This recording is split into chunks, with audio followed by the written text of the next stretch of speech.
नमस्ते अनि स्वागत छ तपाईलाई स्टार्टस क्रिएसनमा। तपाईले भिडियो देखेर थाहा पाइसक्नु भएको छ होला आज चाहिँ हामी कुन चाहिँ म्युजिक बिटमा भिडियो बनाउन गइरहेको छौं भनेर। यदि तपाईले पनि यो म्युजिक बिटमा भिडियो बनाउन चाहनुहुन्छ भने भिडियोलाई सुरुदेखि लास्टसम्म हेर्नु होला। र यदि हाम्रो च्यानलमा तपाई नयाँ हुनुहुन्छ भने सब्स्क्राइब गर्नु भएको छैन भने हाम्रो च्यानललाई पनि सब्स्क्राइब गरेर सपोर्ट गर्न चाहिँ नबिर्सिनु होला। र तपाईले सबैभन्दा सुरुमा आफ्नो मोबाइलमा भएको क्यापकट एप्लिकेसनमा जानुपर्ने हुन्छ। क्यापकट एप्लिकेसनलाई ओपन गरिसकेपछि तपाईले सबैभन्दा सुरुमा चाहिँ न्यू प्रोजेक्टमा जानुपर्ने हुन्छ। त्यसपछि फोटोमा जानु होला। फोटोमा गइसकेपछि तपाईले आफ्नो मोबाइलमा भएको फोटोहरु सिलेक्ट गर्नुपर्ने हुन्छ। सबैभन्दा सुरुमा चाहिँ तपाईले 9 वटा फोटोहरु सिलेक्ट गर्नुपर्ने हुन्छ है। 9 वटा फोटोहरु सिलेक्ट गर्नु होला। 9 वटा फोटोहरु सिलेक्ट गरिसकेपछि तपाईले एड बटनमा गएर चाहिँ क्लिक गर्नुपर्ने हुन्छ। एड बटनमा गएर थिच्नु होला। एड बटनमा क्लिक गरिसकेपछि सबैभन्दा सुरुमा चाहिँ तपाईले फर्मेट चुज गर्नुपर्ने हुन्छ। फर्मेट चुज गर्नको लागि चाहिँ तपाईले सबैभन्दा छेउबाट चाहिँ राइट साइडबाट चाहिँ लेफ्ट साइडमा सार्नु होला। त्यसपछि फर्मेट भेट्न सक्नुहुन्छ। फर्मेटमा गएर 16:9 को रेशियो चुज गर्नुस्। त्यसपछि इमेजमा क्लिक गर्नुस्। इमेजमा क्लिक गरिसकेपछि तपाईले फेरि राइट साइडबाट लेफ्ट साइडमा सार्नु होला तलतिर है। अनि त्यसपछि यो एडिटमा जानु होला। एडिटमा गएर यसलाई रोटेट गर्नुस्। तपाईले सबै इमेजलाई चाहिँ यसरी रोटेट गर्दै जानुपर्ने हुन्छ। इमेजमा क्लिक गर्नु होला, रोटेट गर्नु होला है। यसरी रोटेट गर्दै जानुपर्ने हुन्छ। र यसलाई पनि हामीले रोटेट गर्छौं र यसलाई पनि रोटेट गर्छौं र यसलाई पनि रोटेट गर्छौं र इन्डिङ पार्टमा आउनु होला। इन्डिङ पार्टमा गइसकेपछि तपाईले यो वाटरमार्कलाई चाहिँ डिलिट गर्नुपर्ने हुन्छ है। डिलिट गरिसकेपछि मेरो यसमा चाहिँ एउटा इमेजको साइज मिलेको छैन है। मैले चाहिँ यसलाई फेरि के गर्ने छु भने चाहिँ क्रप गर्ने छु। क्रप गर्नको लागि एडिटमा गयौं है। त्यसपछि चाहिँ मैले क्रपमा जाने छु। क्रपमा गइसकेपछि यसलाई चाहिँ अहिले भनेको 9:16 को रेशियोमा इमेजलाई मात्र है। इमेजलाई क्रप गरिरहेको छु त्यो भएको कारणले हो। र अब चाहिँ हामीले दुईटा औँलाले चाहिँ यसलाई यसरी साइज बढाउनु होला। यदि गरिसकेपछि स्टार्टिङमा आउनुस्। स्टार्टिङमा आइसकेपछि तपाईले चाहिँ यसमा अडियोलाई एड गर्नुपर्ने हुन्छ। अडियोलाई एड गर्नको लागि एड अडियोमा जानुस्। यहाँनिर प्लस आइकन देखाउँछ, यहाँनिर क्लिक गर्नु होला। त्यसपछि एक्सट्र्याक्टेडमा क्लिक गर्नुस् र आफ्नो मोबाइलमा भएको म्युजिकलाई चाहिँ तपाईले इम्पोर्ट गर्नुस् है। इम्पोर्ट गरिसकेपछि हाम्रो यसमा चाहिँ साउन्ड आइसकेको छ। यदि तपाईलाई पनि यो साउन्ड चाहिन्छ भने तपाईले डिस्क्रिप्सनमा गएर पनि डाउनलोड गर्न सक्नुहुन्छ। यदि डिस्क्रिप्सनमा कुनै पनि प्रब्लम आइरहेको छ भने तपाईले तलतिर फेसबुकको लिंक भेट्न सक्नुहुन्छ। फेसबुकमा गएर तपाईले डाइरेक्टली मेसेज छोड्न सक्नुहुन्छ। र यदि तपाईलाई कुनै पनि प्रब्लम आउँछ भने तपाईले चाहिँ फेसबुकमा गएर मेसेज गर्न चाहिँ नबिर्सिनु होला है। र यदि कुनै पनि सल्लाह सुझावहरु दिनुपर्ने छ भने तपाईले मेसेन्जरमा गएर पनि मेसेज छोड्न सक्नुहुन्छ। त्यसको लागि चाहिँ फेसबुक लिंक रहेको छ है। र मैले यो लिंक चाहिँ डिस्क्रिप्सनमा राखिदिने छु है। साउन्डको चाहिँ त्यहाँबाट डाउनलोड गर्नु होला। र अब चाहिँ हामीले सबैभन्दा सुरुमा चाहिँ ड्युरेसन मिलाउनतर्फ लाग्नेछौँ। फर्स्ट इमेजको ड्युरेसन रहेको छ हाम्रो 9.0 रहेको छ है। मैले अहिले यसलाई सर 12 सम्म सारिम तर हामीले यसको ड्युरेसन भनेको 9.0 मा राख्नुपर्ने हुन्छ है। 9.0 गर्नुस्। त्यसपछि सेकेन्ड इमेजमा आउनुस्। यो इमेजको ड्युरेसन चाहिँ तपाईले 1.5 मा दिनुपर्ने हुन्छ है। 1.5 राख्नुस्। त्यसै गरेर थर्ड इमेजमा आउनुस्। यो इमेजको ड्युरेसन चाहिँ तपाईले 1.4 राख्नु होला है। 1.4 राख्नुस्। त्यसै गरेर नेक्स्ट इमेजमा आउनुस्। यो इमेजको ड्युरेसन चाहिँ तपाईले 0.7 दिनुपर्ने हुन्छ र यसलाई पनि क्लिक गर्नुस्। हामीले यसको ड्युरेसन पनि 0.7 नै राख्ने छौं। दुईटा इमेज चाहिँ 0.7 राखौं। त्यस्तै गरेर नेक्स्ट इमेजमा आउनुस्। नेक्स्ट इमेजमा आइसकेपछि यो इमेजको ड्युरेसन चाहिँ तपाईले हामीले यसको ड्युरेसन पनि 1.5 नै राख्ने छौं। त्यस्तै गरेर नेक्स्ट इमेजमा आउनुस्। यो इमेजको ड्युरेसन पनि हामीले 1.5 मा राख्नुपर्ने हुन्छ। हामीले तीनवटा इमेज चाहिँ 1.5 मा राख्नुस्। त्यस्तै गरेर लास्ट इमेजमा आउनुस्। लास्ट इमेजको ड्युरेसन चाहिँ तपाईले 2.7 राख्नुपर्ने हुन्छ है। 2.7 राख्नु होला। र मैले बाँकी रहेको म्युजिकलाई चाहिँ स्प्लिट गरिम। स्प्लिट गरेर डिलिट गर्ने छु है। यदि तपाईले मैले दिएको लिंकबाट डाउनलोड गर्नु भएको छ म्युजिक भने तपाईले स्प्लिट खासै चाहिँ गरिराख्नु पर्दैन है। थोरै ड्युरेसनमा चाहिँ तलमाथि हुन सक्छ। त्यसले चाहिँ अलिकति हामीले एडजस्ट गर्दै जानु होला। सबै इमेजलाई चाहिँ यसरी हेर्नु होला है र एडजस्ट गर्नु होला। र अब चाहिँ हामीले सबैभन्दा सुरुमा एनिमेसन राख्नतर्फ लाग्ने छौं। इमेजमा क्लिक गर्नुस्। इमेजमा गइसकेपछि तपाई एनिमेसनमा जानु होला। एनिमेसनमा गइसकेपछि हामीले सबैभन्दा सुरुमा चाहिँ यसमा कम्बो इफेक्टमा जाने छौं। कम्बो इफेक्टमा जानुस्। त्यसपछि तपाईले यसमा चाहिँ बाइसेक्ट 2 इफेक्ट युज गर्ने छौं है। बाइसेक्ट 2 इफेक्ट गर्दाखेरि हामीसँग चाहिँ एउटा इफेक्ट चाहिँ अलिकति प्रोब्लममा आउँछ है। मैले चाहिँ साउन्ड म्युट गरेँ, किन भन्दाखेरि मेरो यसमा चाहिँ कपिराइट क्लेमहरू आउन सक्छ, त्यो कारणले चाहिँ मैले साउन्ड म्युट गरेको। तपाईँले चाहिँ म्युट नगर्नु होला है। यसलाई चाहिँ अलिकति प्रब्लम के आउँछ कि हामीले राइट साइडबाट राखेको थियौँ इमेजलाई, तर लेफ्ट साइडबाट आइरहेको छ। केही छैन, हामीले इमेजलाई चाहिँ पछि फेरि रोटेट गर्न पाउँछौँ है। त्यसको लागि तपाईँले सेकेन्ड इमेजमा क्लिक गर्नुहोस्।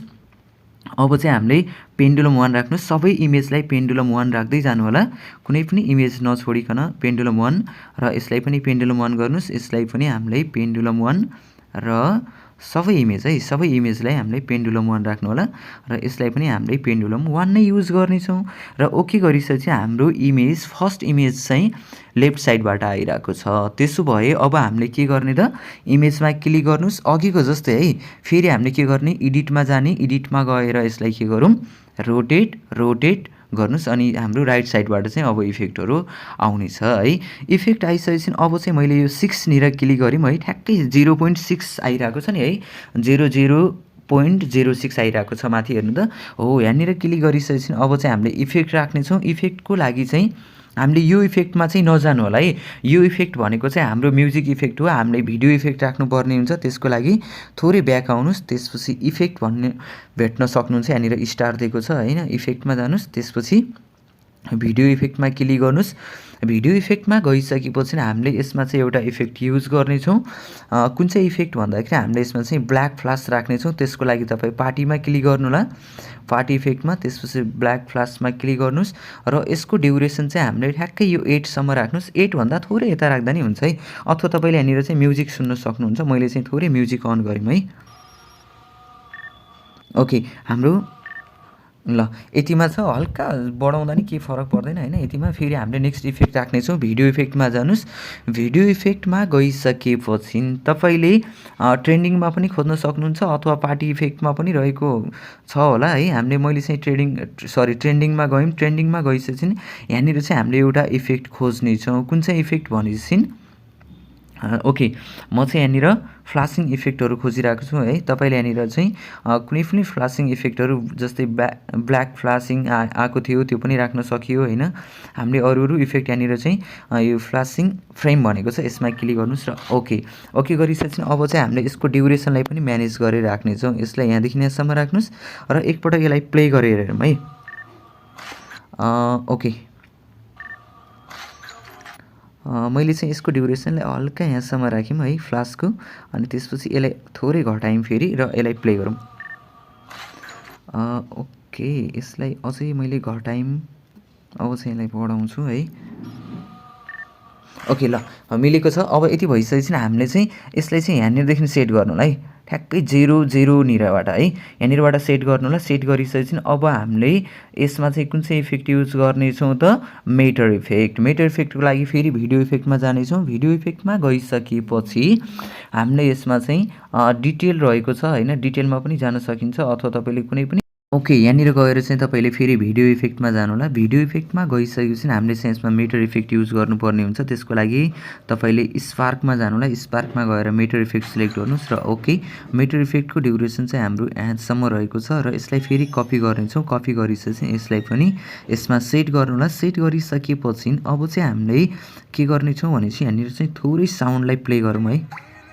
ओके, यहाँनिर चाहिँ हाम्रो वाटर ड्रपको साउन्ड रहेको छ, त्यो भएको कारणले हामीले वाटर इफेक्ट राख्नेछौँ। त्यसको लागि चाहिँ हामीले रिफल्स इफेक्ट युज गर्नेछौँ है। रिफल्स इफेक्ट चाहिँ युज गर्नको लागि मैले चाहिँ यसमा चाहिँ अहिले यो रिफल्स इफेक्टलाई चाहिँ के गरेको छु भनेपछि फेभरेटमा गएर राखेको छु है। तपाईँले यसबाट पनि खोज्न सक्नुहुन्छ। रिफल्स इफेक्ट चाहिँ हामीले कुन चाहिँमा राखेको छौँ, यहाँनिर छ, र यसलाई चाहिँ ओके गरौँ।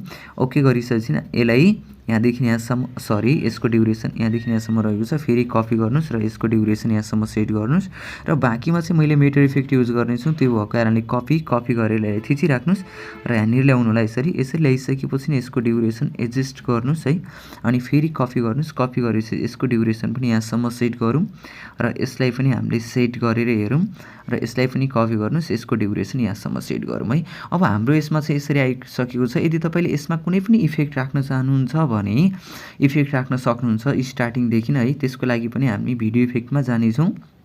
भिडियो इफेक्टमा गइसकेपछि अब तपाईँले कुन इफेक्ट मनपर्छ त्यो इफेक्ट चाहिँ सिलेक्ट गर्नु होला। जस्तै अहिले चाहिँ मैले लभमा गयौँ। लभमा गइसकेपछि अथवा तपाईँले कुनै पनि है यहाँबाट अरू इफेक्ट राख्न चाहनुहुन्छ भने अरू इफेक्टहरू पनि युज गर्न पाउनुहुन्छ। जस्तै मैले गोल्डन डस्टमा क्लिक गरेँ र यसलाई ओके र यसको ड्युरेसन चाहिँ म फुल बनाउने छु। त्यसको लागि चाहिँ थिचिराख्नुहोस्, तल ल्याउनुहोस् है, थर्ड लेयरमा लिएर आउनुहोस् र यसलाई चाहिँ यहाँदेखि यहाँसम्म सेट गर्नुहोस् है। मैले चाहिँ यहाँदेखि यहाँसम्म सेट गरेँ। यदि तपाईँले सेट गर्न चाहनुहुन्न होइन त हामीले थोरै सेट गर्छौँ भने चाहिँ थोरै सेट गर्दा नि हुन्छ। जस्तै ल यहीँसम्म सेट गरौँ न त नि। यति गरिसकेपछि हामीले यहाँनिरदेखि चाहिँ त्यो इफेक्ट हट्छ र ब्याक फ्ल्यास आउँछ। यहाँनिरदेखि चाहिँ छुट्टै इफेक्ट फेरि हाम्रो यसमा यो तरिकाले चाहिँ आउनेछ है। यति गरिसकेपछि हामीले यसलाई चाहिँ सेभ गर्नको लागि के गर्नेछ त माथि एरो दिएको हुन्छ, यो एरोमा क्लिक गर्नुहोस् र यसमा क्लिक गरिसकेपछि हाम्रो यसमा चाहिँ यो सेभ हुनेछ। सेभ भइसकेपछि हामीले फेरि यसलाई यसमा अपलोड गर्नेछौँ है। त्यसको लागि चाहिँ फेरि ध्यान दिएर हेर्नु होला। र यदि हाम्रो च्यानलमा नयाँ हुनुहुन्छ र सब्सक्राइब गर्नुभएको छैन भने हाम्रो च्यानललाई पनि सब्सक्राइब गर्नु होला र यदि भिडियो मनपर्छ भने लाइक कमेन्ट सेयर गर्न पनि नबिर्सिनु होला है। र अब हामीले यो सेभ भइसकेपछि पुनः यसलाई हामीले एड गर्नेछौँ। त्यसको लागि डनमा क्लिक गर्नुहोस्, त्यसपछि फेरि न्यू प्रोजेक्टमा जानुहोस् र भिडियोमा जानुहोस्। भिडियोमा गइसकेपछि जुन भिडियो अहिले तपाईँले सेभ गर्नुभएको थियो त्यो भिडियोलाई फेरि यसमा एड गर्नुहोस्। एड गरिसकेपछि अब चाहिँ तपाईँले फेरि स्टार्टिङको जस्तै है फर्मेटमा जानुहोस्, 9:16 को रेसियो राख्नुहोस् है अब चाहिँ। अनि भिडियोमा क्लिक गर्नुहोस्। भिडियोमा गएर फेरि हामीले के गर्छौँ, एडिटमा जान्छौँ, रोटेट गर्छौँ, फेरि रोटेट गर्छौँ, फेरि रोटेट गर्छौँ है। यति गरिसकेपछि हाम्रो यो भिडियो चाहिँ टिकटकको रेसियोमा आइसकेको छ। र अब बाँकी रहेको इन्डिङ पार्ट रहेको छ, यो चाहिँ हाम्रो वाटरमार्क हो। यसलाई चाहिँ तपाईँले डिलिट गर्न सक्नुहुन्छ। थोरै ब्याक आउनुहोस्, अझै ब्याक आउनुहोस्, त्यसपछि यसमा क्लिक गर्नुहोस् र डिलिट गर्नुहोस् है। यो डिलिट गरिसकेपछि पुनः हामीले माथि दिएको छ अप्सनमा होइन, यो एरोमा क्लिक गर्नुपर्ने हुन्छ। क्लिक गरिसकेपछि अब चाहिँ हाम्रो यो भिडियो फेरि 9:16 को रेसियोमा चाहिँ सेभ गरेको छु है। तपाईँलाई यो भिडियो चाहिँ के कस्तो लाग्यो त्यस्तै प्रतिक्रिया दिन चाहिँ नबिर्सिनु होला। र यदि कुनै पनि समस्या आइरहेको छ भने तपाईँले डिस्क्रिप्सनमा गएर फेसबुकको लिङ्क भेट्न सक्नुहुन्छ, त्यसबाट पनि तपाईँले मेसेज छोड्न